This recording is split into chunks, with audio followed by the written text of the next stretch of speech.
burning. That's it. Oh, yeah? Everybody else can eat shit. Look at you, fucking progressive. Yeah. Well, I've always been. Yeah.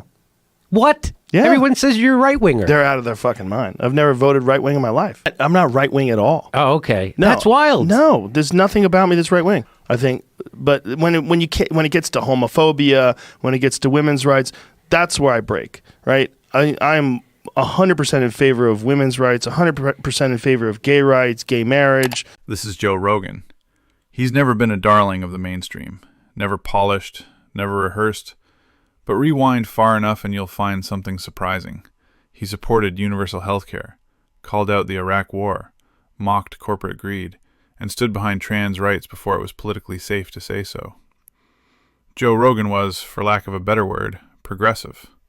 Not the academic kind, not the protest march kind, but the kind born out of deep distrust of government, of big money, of authority in all forms. He didn't like the left, he didn't like the right, and he definitely didn't like Donald Trump. At least, at first. I'm a big proponent of there's got to be some new action taken to clean up a lot of these crime-ridden communities. And the idea that we can spend all this money overseas, but we can't spend money on Flint, Michigan, or Detroit, or the south side of Chicago, that to me is insane. That doesn't make any sense. And this idea that we're all on the same starting page is so fucking stupid too. That is a very non-right-wing way of looking at it, because everybody's like, you got to pull yourself up by your bootstraps. There's a lot of people that came out of bad neighborhoods, but they didn't fucking cry, woe is me. They just went out there and they kicked ass. That's nonsense. You have no idea what it's like to grow up in a crime-ridden, poverty-infested, drug-addled neighborhood. You don't know what that's like, and we should make it so that no one knows what that's like. If we want America better, the best way to start is to clean up all the spots that suck and make people that are coming out of there have a real chance at making something out of their life. Don't have it so that they're starting out from the time they're a child with a massive deficit. What happened? What made Rogan go from calling Trump dangerous to finding ways to excuse his behavior? This isn't just about one man's opinion.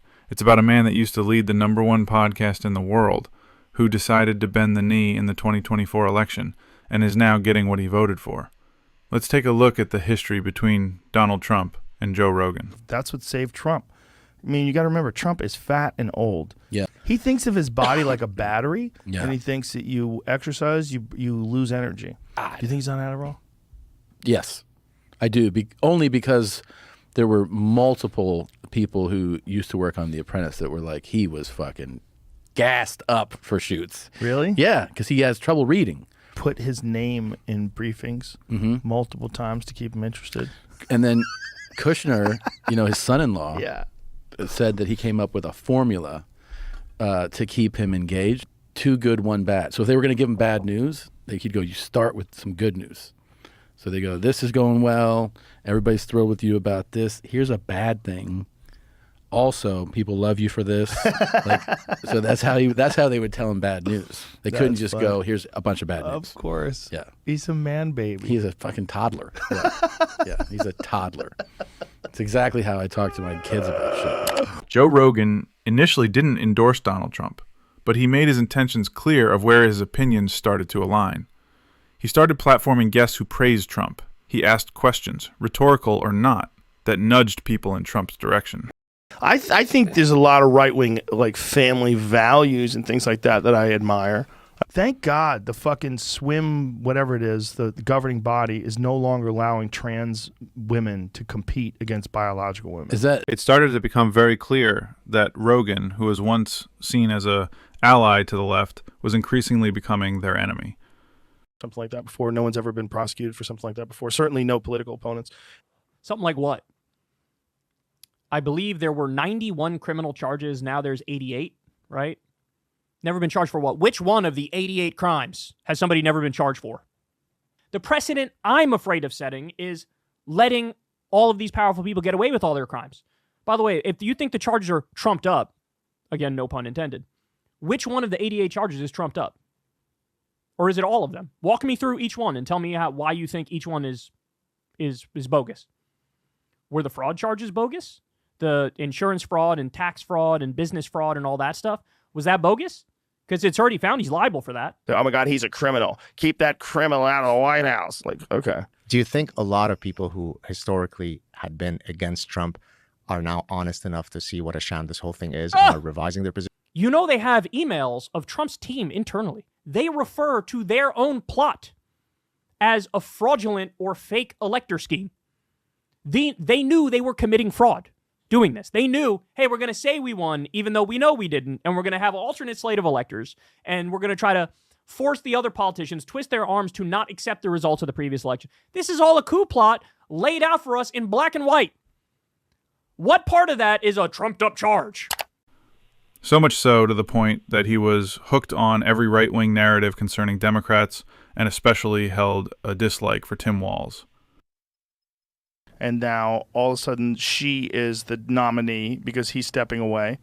And so then they bring in her, and they bring in this other guy who's radical from Minnesota. That's the vice president, who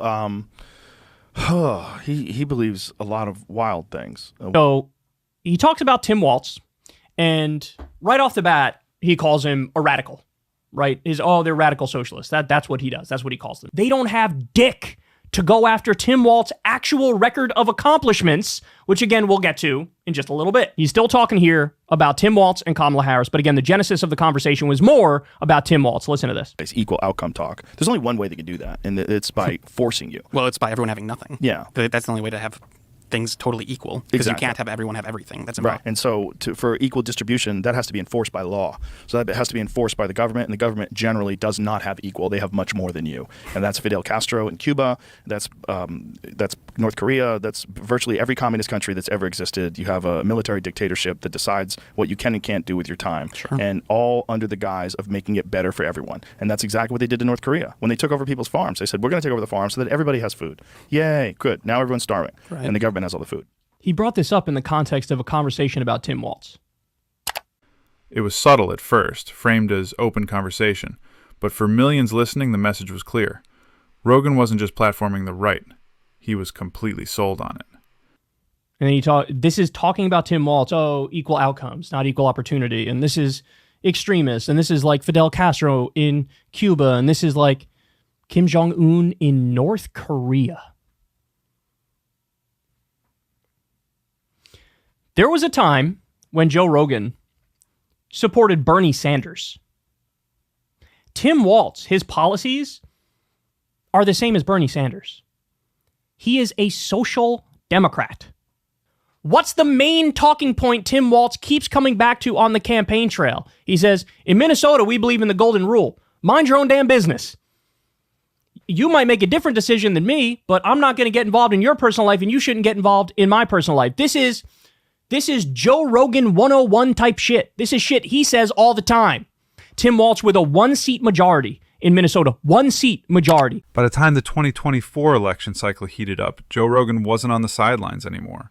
He started drawing clearer lines. He mocked liberals as out of touch. He praised populist voices on the right and slammed progressives despite them holding political views similar to him.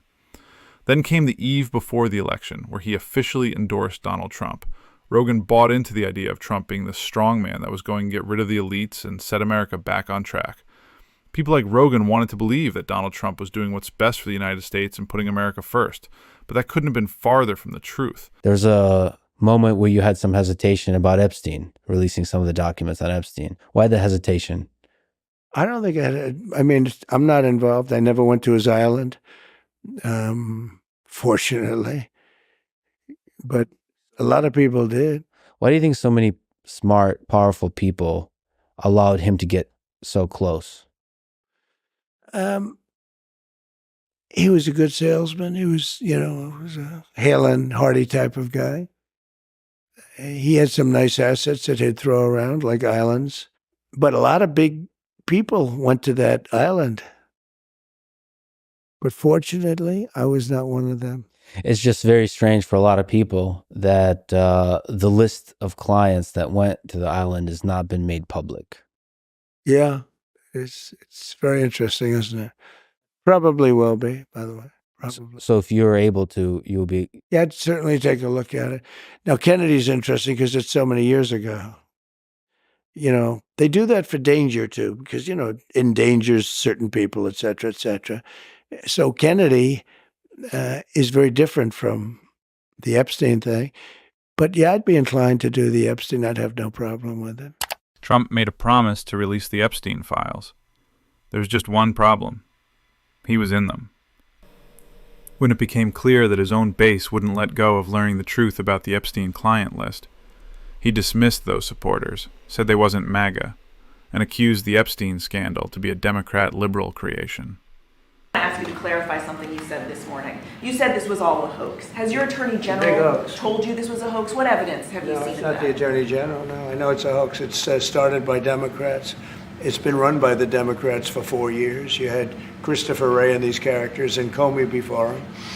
And it's a bad group. It started, actually, look at the Steele dossier that turned out to be a total hoax.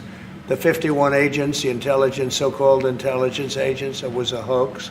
It's all been a big hoax. It's perpetrated by the Democrats. And some stupid Republicans and foolish Republicans fall into the net. Joe Rogan didn't walk away from Trump because of a grand moral awakening. He started to walk away because the contradictions finally piled up. Gaza, Epstein, authoritarian language, boasting about war crimes, silence on child trafficking unless it's politically convenient. The Epstein stuff is so crazy because when Kash Patel was on here and he was like, there's nothing. And I was like, what are you talking about? Yeah. I didn't even know what to say. My thought was, and people are like, why didn't you push back more? My thought was like, I'm just going to put this out there and let the internet do its work because there's nothing I can. The guy's saying there's no tapes, there's no video. That doesn't make any sense. Everyone knows it doesn't make any sense. This is what the Atlantic posts. If the Epstein scandal teaches us anything, it's that America needs a dedicated and decently funded group of people whose job it is not to just ask questions, but to find answers. And then this guy, Sean Davis, posts, the woman on the right is Ghislaine Maxwell. She trafficked children for Jeffrey Epstein. The woman on the left owns your magazine. This is so fucking wild. Yeah. Just that alone is so wild that they would have the balls to post that. We need dedicated journalists, not just people asking questions, which is like, for sure, an attack on podcasts. But outside Trump's hardcore base, that's where things get interesting.